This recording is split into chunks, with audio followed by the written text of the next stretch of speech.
Hi,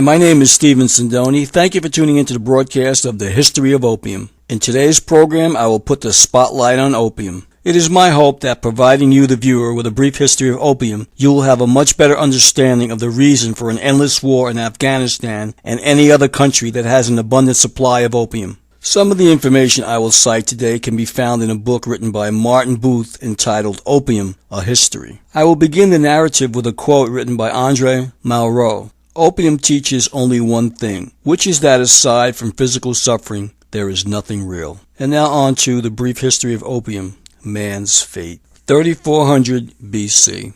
The opium poppy is cultivated in Lower Mesopotamia. The Sumerians refer to it as Hulgil, the joy plant. The Sumerians would soon pass along the plant and its euphoric effects to the Assyrians.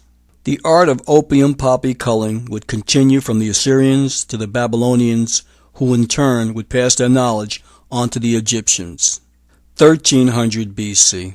In the capital city of Thebes, Egyptians began cultivation of Opium thibacum, grown in their famous poppy fields.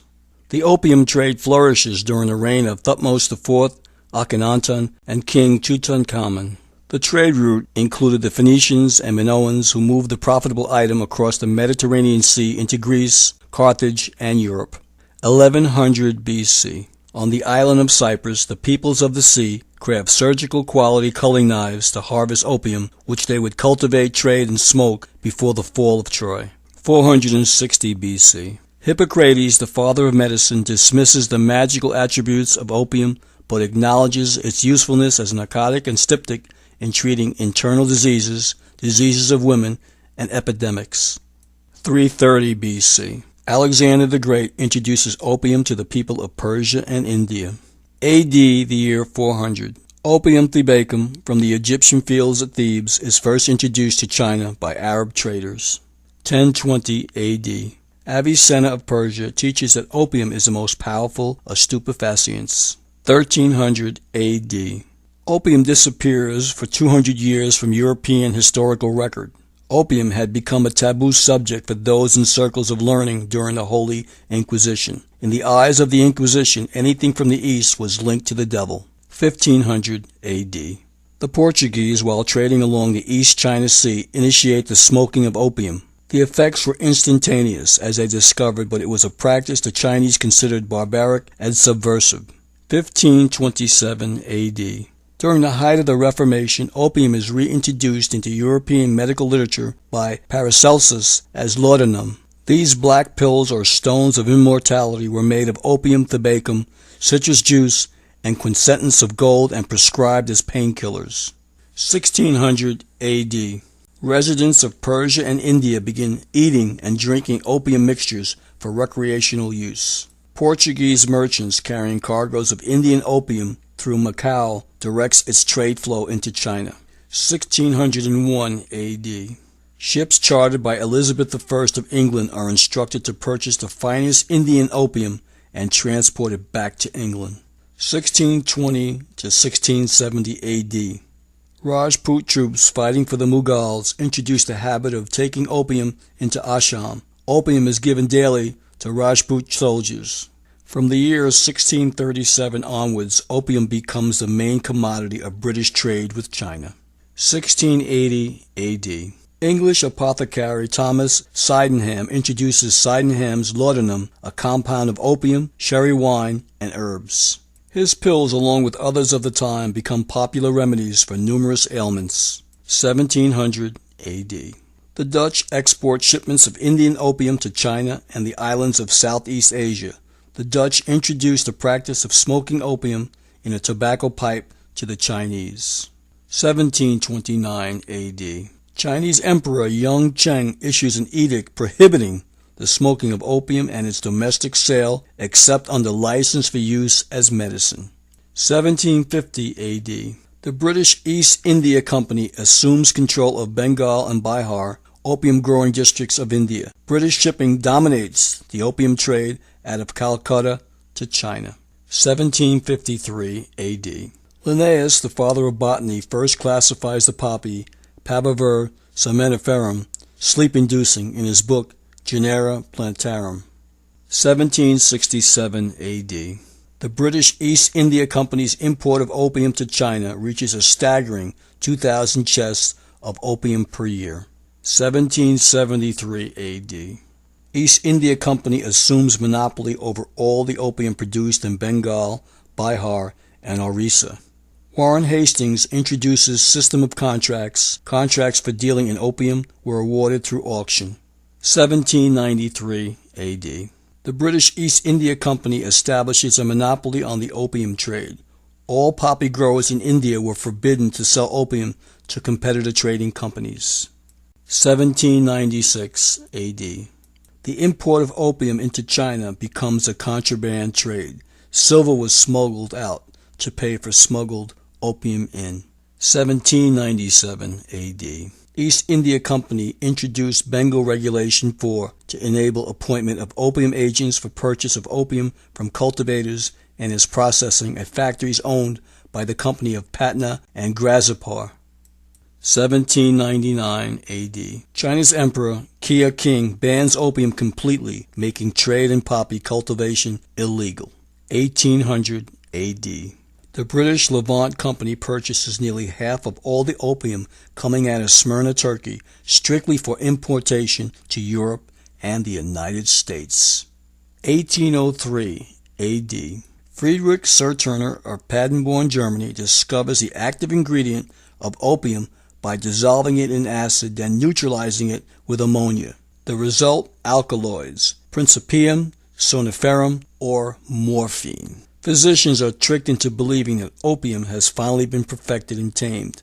Morphine is lauded as God's own medicine for its reliability, long-lasting effects, and safety. 1816 A.D. John Jacob Astor of New York City joins the opium smuggling trade. His American Fur Company purchases 10 tons of Turkish opium, then ships the contraband item to Canton on the Macedonian. Astor would later leave the China opium trade and sell solely to England.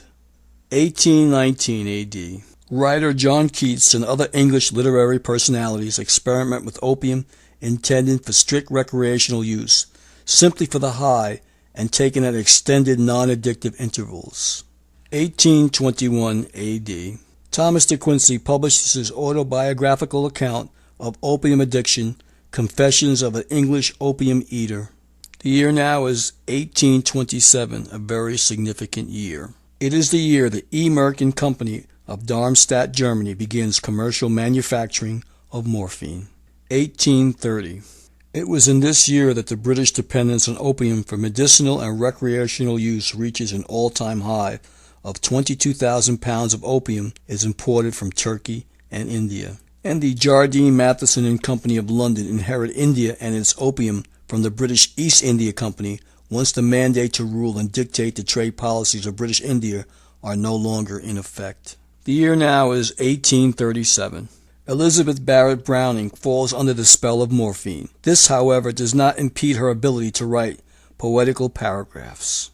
Then on March 18, 1839, a very important date in history, Lin Shu-Zu, Imperial Chinese Commissioner in charge of suppressing the opium traffic, orders all foreign traders to surrender their opium, and in response, the British send warships to the coast of China, beginning the First Opium War. In the following year of 1840, New Englanders bring 2,400 pounds of opium into the United States. This event catches the attention of the United States Customs officers, who promptly put a duty levy on the import.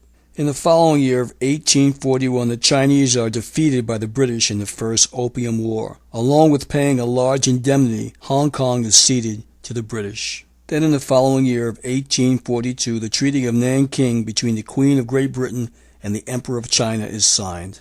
Then in 1843, Dr. Alexander Wood of Edinburgh discovers a new technique of administering morphine injection with a syringe. He finds the effects of morphine on his patients instantaneous and 3 times more potent.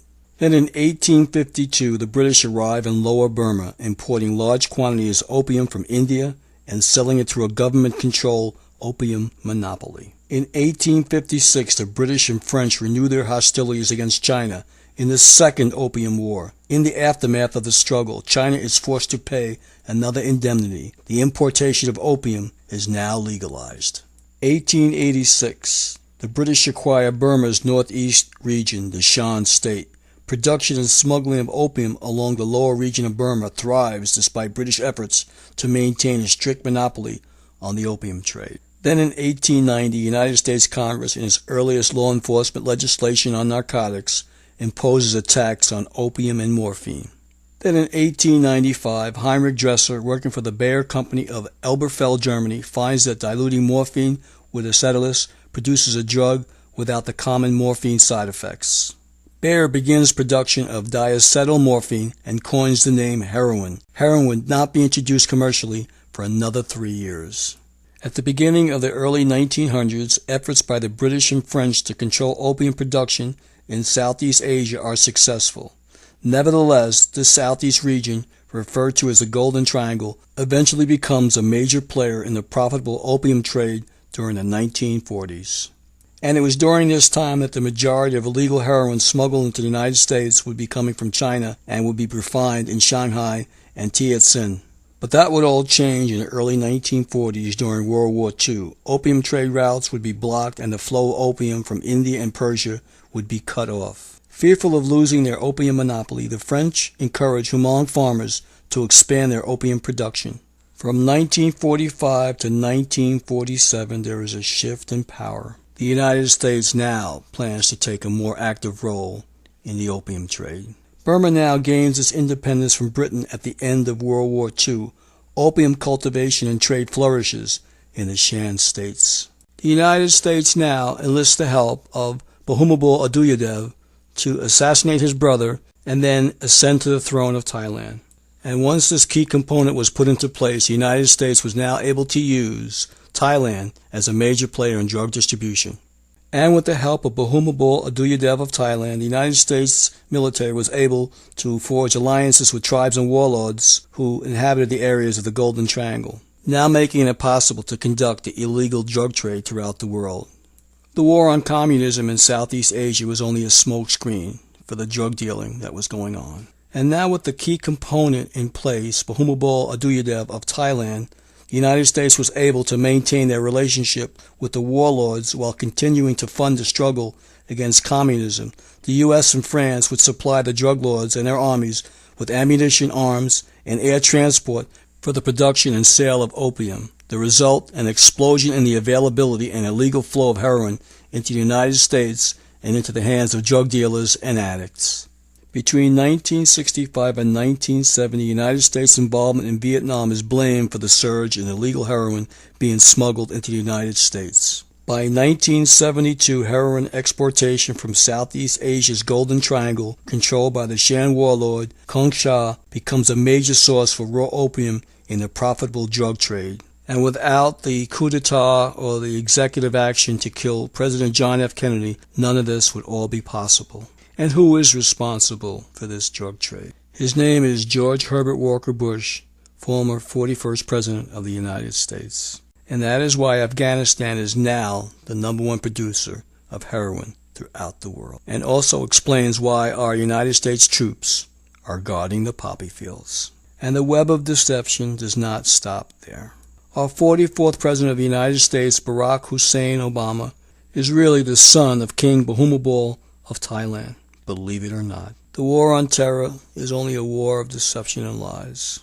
Yes, America, you have been deceived. We have all been a part of the hoax of the century. In closing, I'd like to thank everyone for watching The History of Opium.